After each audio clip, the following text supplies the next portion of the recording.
Friday night at Cedar Hollow's clubhouse was supposed to be their biggest event of the year.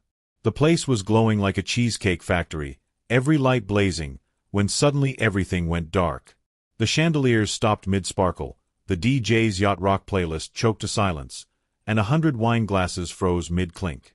Phones immediately switched to flashlight mode while someone in the back whispered nervously about whether we forgot to pay the electric bill. That's when HOA President Trina Caldwell appeared in the doorway, brandishing her signature megaphone and yelling for everyone to remain calm. The timing couldn't have been worse as the margarita machine gave one last death rattle before bleeding its frozen contents all over the buffet table. The only thing still glowing was the emergency exit sign, and even that seemed to flicker with embarrassment. I'm Marcus Bell, and I need to tell you how we got here. I'm just a quiet CAD designer who loves crossword puzzles and actively avoids neighborhood drama. I bought my corner lot in Cedar Hollow Estates because the sales brochure promised respectful governance and highlighted a decorative pond shaped like a comma. When I first moved in, Trina introduced herself by immediately measuring my mailbox height with a tape measure, then informed me that my welcome mat's font choice read as defiance to community standards. That should have been my first warning sign. 2 months after that bizarre introduction, I received an official letter on HOA letterhead. The dues were being increased by 500% to modernize community amenities. I read it 3 times, certain I was misunderstanding the decimal point. The amenities they were claiming to modernize consisted of a broken treadmill that hadn't worked since 2019 and a koi pond that emitted a smell best described as nature's dirty secret. Trina's power trip grew like unchecked mold in a basement. First came the fine for non-conforming mulch tone because apparently my brown mulch didn't match the approved earth tone palette. Then I was cited for audible socketing, which turned out to mean I had hung wind chimes on my own porch.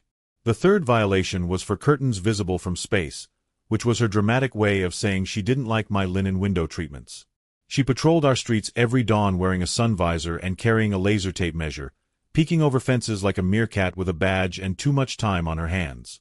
The community app became her personal propaganda platform. She posted messages saying certain residents resist progress and the dues reflect their selfishness, clearly aimed at those of us questioning the increase. She started taking photos of cars she deemed suspiciously dusty and tagging their owners publicly. When I continued paying the original dues amount while formally disputing the increase, she escalated dramatically. A bright orange sticker appeared on my front door reading delinquent in bold letters. She didn't just notify me privately but carbon copied the entire neighborhood email list with photos of my marked door. At the special meeting supposedly called to ratify the dues increase, Trina's corruption became obvious. She claimed to have 2 proxy votes, both mysteriously signed in purple glitter pen with signatures that looked suspiciously similar. When residents questioned the legitimacy, she declared we had quorum and this was an emergency modernization situation that couldn't wait. I stood up and requested to see the actual budget breakdown. She handed me a pie chart where literally half the circle was labeled visioning with no further explanation. I filed an official records request under our state's HOA disclosure statute, demanding to see where our money was going. Her response came via email stating records are only available to compliant members in good standing. She then threatened to place a lien on my property if I didn't pay the increased amount immediately. In that same email, she made a critical mistake, bragging that the clubhouse runs entirely on my leadership and vision. That particular phrase made me smile because it gave me an idea. Developer paperwork is a labyrinth most people never bother to explore, but I happen to own a very bright flashlight for such occasions. While reviewing my original closing documents, I discovered something fascinating in the exhibits section. The clubhouse's temporary construction meter had been routed through a subpanel installed on my corner parcel during the neighborhood's initial build-out phase. According to the agreement, the HOA was obligated to pay a maintenance fee to the owner of that parcel, which was me, until the meter transfer was finalized and they got their own dedicated connection. Here's the beautiful part. The transfer never happened. For 3 years, the clubhouse had been drawing power through infrastructure I legally controlled, and they'd been paying me a quiet stipend buried in their budget under a line item called Facilities Legacy. In her zealous quest to fund her visioning projects, Trina had eliminated that line item from the budget without understanding what it was for. I sent a certified letter with return receipt requested, laying out the situation clearly.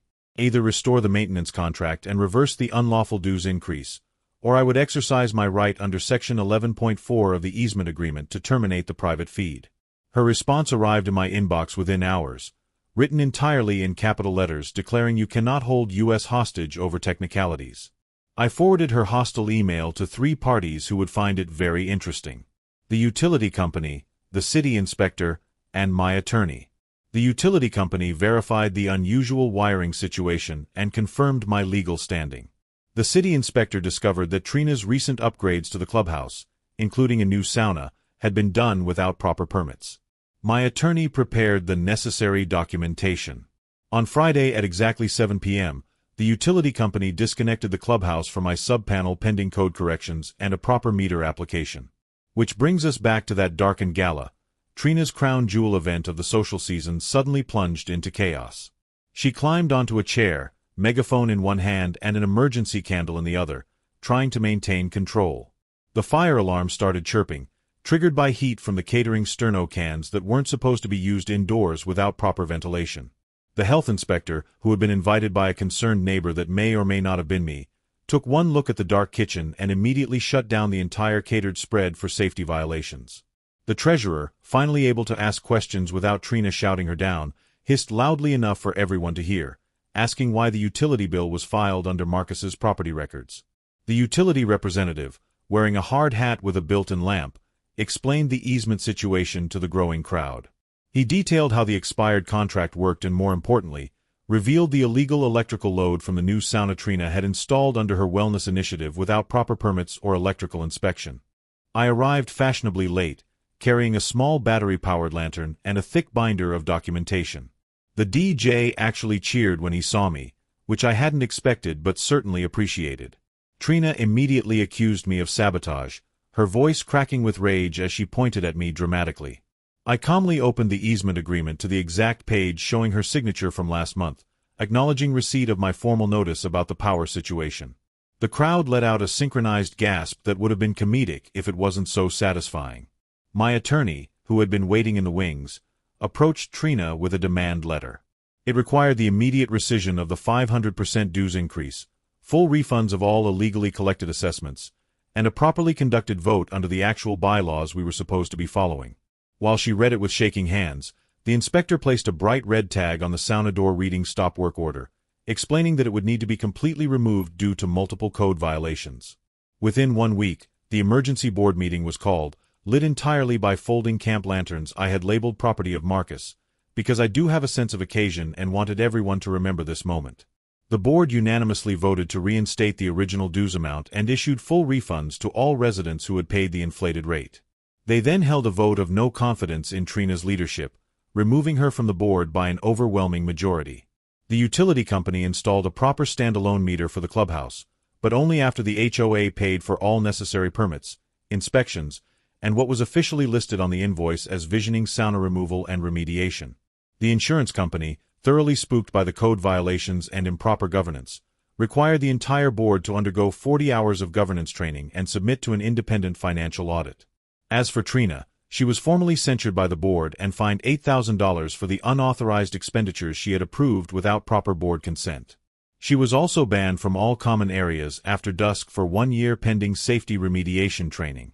The board assigned her to manage the lost and found box at the community pool during daylight hours only as part of her mandatory 100 hours of community service. When the judge read out the full list of penalties, her face went through every shade of red before landing on a pale green, and she actually whispered that this was unconstitutional before her lawyer quickly shushed her.